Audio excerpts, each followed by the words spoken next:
if you have a SaaS and you have a hard paywall for your app, like, bro, I'm gonna explain the actual shit you need, and this is probably going to be the most fundamental video you need, like, in actually making a good paywall, right? Like, I'm not gonna talk about, oh bro, just put an image here or have bullets here. Like none of that shit, bro, realistically matters. It's probably gonna boost your conversion rate by like a marginal percent, right? You want something that's a fundamental. And after I explain what I look for and what I do now after testing so many times, like, it's gonna start making sense, right? If by the end of this video you don't think I'm right, then like just comment, bro, because I don't think that's even a possibility, right? All right. Number one, a lot of people don't put this, especially for SaaS, but everyone in the e-com space and everyone in dropshipping already does this. So you SaaS guys, bro, learn how to, like, this is like the simplest change that could change everything, right? This is having like just having an icon that literally says, oh, we have 4 point something stars out of 5, and then putting by like a bunch of different customers, right? You can put like whatever amount of thousands of customers you have. Like, I don't know why more people don't do this. Like, literally every dropshipper in their checkout, it says, oh, trust by like this, or like freaking, oh, we trusted by 50,000 customers, you know, like dropshippers make that shit up, but like, I don't care how you get it in there, but you have to put some kind of social proof. No one wants to buy a SaaS and be the first customer. People want to use things that they know work. They just want to solve a problem, right? And the best indicator of you solving a problem well is by thousands of people already trusting you to solve that problem. So there's no reason you shouldn't have this, and it's pretty easy. Like, it literally just takes like one freaking bar or something, or like if you really want, you could have like a slideshow of customer reviews. But I honestly recommend having that in a previous part of your onboarding. The actual paywall should just have like a line or something which says, oh yeah, this is how many stars we have, this is how many customers that wrote those reviews, or this is how many customers we have. Anything that provides social proof, and anything that provides or like basically anything that says a lot of people have been using this. Okay, number 2, bro, you have to make them feel special. You have to make them realize that there has to be some kind of urgency, right? Like, people need to realize that if they click off and they don't pay, they're gonna lose something, and they'll never get it back. So that has to be in a form of a discount, most likely. Basically, everyone in the SaaS industry like could apply, like, this is the most general basic thing you can do. Have a significant discount. The best people who I've seen do this is all the VPN companies. If you go to any like freaking Surfshark, ExpressVPN, any VPN right now, NordVPN, anything, right? Look at like their paywall or like their pricing. It always says freaking 80% off, 70% off. There's a reason why they do this, because it works, bro. There's like, I can only think of one VPN company which is not doing this, which is Molvite VPN, and that's for like super enthusiasts. So unless you have a SaaS like that, I don't think you should not have like a huge percentage off. And especially if it's during like Valentine's Day, if it's during anything, it doesn't even have to relate to your SaaS. Just say Valentine's Day, something off. They will feel even more urgency, because they think if they don't buy on Valentine's Day, or if it's Valentine's week or whatever, they're gonna lose everything. You want to make them feel like this shit, if they don't buy right now, they're just gonna lose money. Because by finishing the onboarding, like, I'm already assuming, because you have a hard paywall on your app, that means you had them do like a 7 to 10 minute onboarding. Don't be a dumbass and freaking put like the pricing, like have a hard paywall and then put the pricing on like the freaking homepage or something, landing page. No one's gonna buy that shit. You gotta make them do an onboarding, right? All right, that was the second like biggest thing. What's the third biggest one? So you made them feel special. Oh, also have them have some kind of illusion of a deal, right? Like, or illusion of choice, basically. So you want to have, honestly, I have 2 always. Like, I don't even want to mention like, oh yeah, I have 3 plans, I have 2 plans, right? And I'm assuming a lot of you, like a bunch of you, could probably do the, like, unless you have a credit-based system, you could do what I'm saying right now, which is have like a yearly plan, and then have like a freaking monthly plan, weekly plan, freaking what's it called, lifetime plan, whatever the hell it takes, right? You want to have whatever the bigger plan is, whatever you make more money on, you want that to be the good deal. And the other one, you have it as a choice, but that realistically is always going to be a worse deal than whatever, like the longer period of time they buy in. Because most, like you guys think, a lot of people I've seen are so worried about MRR, monthly recurring revenue, that they lose their whole, like they lose the value of getting money instantly from a customer. And a lot of you, or a lot of us, including me, we're probably not going to retain our customers for that long anyways. So like if you sell them a yearly plan which gives them freaking 90% off compared to their like weekly or monthly plan, that's insane, bro. Like that's very good. You should be doing that, you know? Like you shouldn't be freaking waiting for them to be there for, because let's say it took you like a certain amount, let's say like freaking it took you a certain amount of money, X, to it took you X amount of money to acquire that customer. You want, ideally, on their, like within 10 minutes to acquire that customer, you want them to, after they finish onboarding, ideally they would pay you freaking 5x whatever they paid you like in the beginning, right? You don't want them to pay you like 0.2x, and then over time, like over a year or so, they pay you 5x the amount. Even if it's like, usually it's not going to be the same amount, but even if they pay for a whole year, because you want cash flow, right? You want to scale this shit up. You want to run a real business. You need money for ads. You need all this shit. So trust me, bro. You should be having that basically, and it creates a nice illusion of choice where, even if, like before, if you just have one plan, right? Let's say you have a monthly plan or something. Whatever the plan is,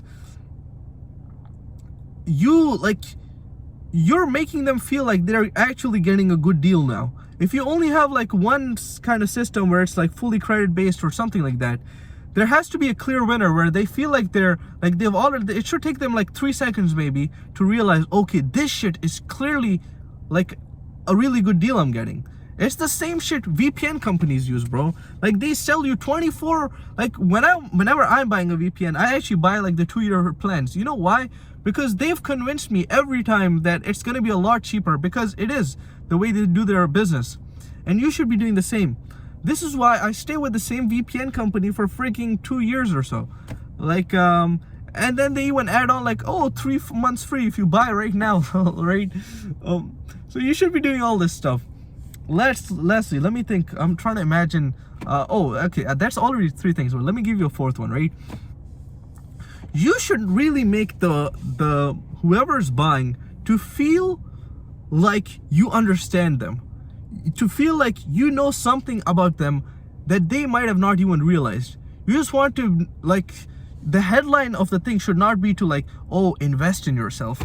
Like no one wants to invest in some random ass thing. Like that is not a really good, like I've seen big SaaSes even, like what's the app I'm looking for? Rise. Yeah, Rise, the app, their thing is, oh, invest in yourself. And it actually, okay, it could work for Rise a little bit, but for the majority of you, don't do something like that, right? Like you want something to be known more, something that they really feel like they're a part of the community, something that they only will understand. So if I say it to someone else, they might not even understand it. But because you know your audience so well, after they read it, they understand that you understand them. You want something like that. And you want ideally this to be communicated under like 6 words. So they just read the headline under like 6 words and they realize, bro, you're one of them. You don't want to sound like, oh, invest in yourself. Who gives a shit, right? Like, or like some other thing you might have as a headline. You want something that either plays on their emotions a lot, and you don't use this headline for like your urgency. Like urgency is already done with the discount you're providing. So you put something like, let me try to think of a good example.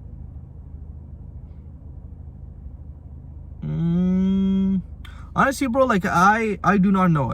Like I don't want to give you like what I'm using, but because it's yeah, like I don't want to give you what I'm using, right? But like it's not too hard to figure out, you know. Like as long as you know your audience, as long as you're sticking to the rule of under 6 words or so, you should be able to figure out a headline where they feel like you understand them. So far you've told them in the headline you understand them. You've given them an offer they cannot refuse, and they have urgency in that offer, like by getting a certain percentage off. And the next thing you've done is you've given them social proof to know that a lot of other people are also using this app. And lastly, you've given them the illusion of choice, where one of the choices is a lot better than everything else. And bro, big companies are already doing this. If you're not doing this, you might be pretty cooked, bro. Like I can't lie, like you have to play on every advantage you can, especially in the paywall, because a lot of people, like when I remember when I didn't know about like this, like my first SaaS, right? I had to figure all this shit out. So I was searching up paywalls, and a lot of stuff came from like podcasts like Superwall's good. I'm not doubting that, right? But a lot of people, when they talk about paywalls, they're like, oh yeah, this specific format worked for me. But they don't talk about why it works, or like they're talking about, oh yeah, just do like bullets, right? Like all that stuff is gonna depend a bit on your niche, bro. Like look at competitors, look at the best SaaSes out there who are bootstrapped, how they're doing it. I'm not talking about layouts. Layouts are the last thing you should be worrying about. Think about customer psychology and what people actually buy. What you, like let's say you've paid for any kind of SaaS, right?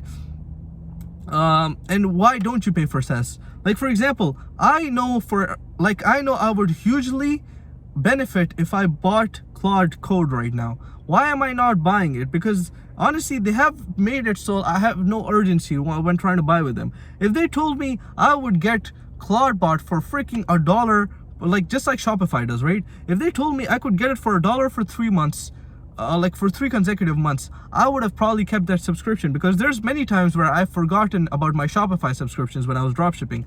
So Claude could do the same. There's a lot of things you can do, bro. Like, and you're not Claude, right? So like, don't do freaking $1 for like, because you're not gonna make any money. But I was just prefacing that as for the urgency. One of the fundamentals I was talking about, urgency. If you don't have all these things in line, most likely you're just gonna lose out on a lot of money. And these are customers who've already gone through your onboarding, which was 7 to 10 minutes, if you're doing what I do. So these are like the final stages of things, right? And any kind of conversion matters a lot here. You don't want to deter them. You don't want to make people feel like, oh yeah. Also, like in the headline I was talking about, try to make them feel like they're gonna lose something. So like if they leave right now, they're gonna lose something, not just money, because you already did that in the urgency offer, right? You want them to lose, like you want whatever your benefit of your SaaS is, you want them to feel like they're gonna lose that benefit, and don't make the benefit feel like a benefit, right? You want it to feel like they're losing something, not gaining something by, like you don't want to make them feel like they're gaining something by buying your SaaS. You want to make them feel in the headline that they will lose something if they don't buy it. Losing something is always more motivational and like is always more convincing than gaining something, right? Because they knew life was just fine before they had whatever benefit your SaaS is providing, like freaking 10 minutes ago. They already know life was fine. However, if you make them feel like they're gonna lose a part of something, or they're already losing it, or that everyone else is doing it by having so many reviews, this is a lot better than making them feel like you gain something. So I guess those are like 5 fundamentals. I don't know, bro, like these sound obvious, but literally go through them and look at your current paywall. And if you're not doing any of them, you're just, I'm not gonna call you like random names, right? But like genuinely look at your paywalls and look at the things you're doing. Don't chase, like for your paywalls, don't try to make them feel like, oh, I have an image here, what if I do this, what if I do this? Like relax, bro. And also do not compare yourselves for people who are do not have the same marketing strategy as you. So like a lot of people I see in SaaS, they want to be like these big ass companies, and they're advertising, which, like for example, I advertise in Meta. I should really be looking at other people who've also advertised in Meta and look at their paywalls, and like where their primary way of advertising is Meta, because we have to get people to instantly buy, right? We can't wait for we can't wait a long time before they buy. Some other company like Claude, everyone knows them. Their paywall has to be a lot different than someone like me. And even these VPN companies, like, I don't know, honestly, like VPN companies kind of do a lot of things right, bro. I can't lie, because the market is so tough in there. Everyone knows they have to buy a VPN, so you gotta like do all these weird like tricks where it's like, oh, this much off, this much off, this much off, and it works, right? Like every time the YouTuber tells you, oh, if you use my code, you're gonna get 71% off. bro, just go to the website, or like a random ass is like, just go like, oh, coupons.com or something. I don't know what the hell the website's called, but you'll find a bigger discount than whatever the YouTuber is offering you. But it works because all of these things I'm talking about, every big company is doing. And if you're not doing it, you're actually missing out, right? It's not like I'm literally telling you like the same shit you should be doing in your paywalls right now. You're losing something. You're not like, by implementing this, it's not like you're gonna gain something crazy. Like, it's not like it's a benefit, oh, that it's nice to have. No, you're actually losing customers right now by not doing these things. So you should be doing these things. All right, I'll see you guys.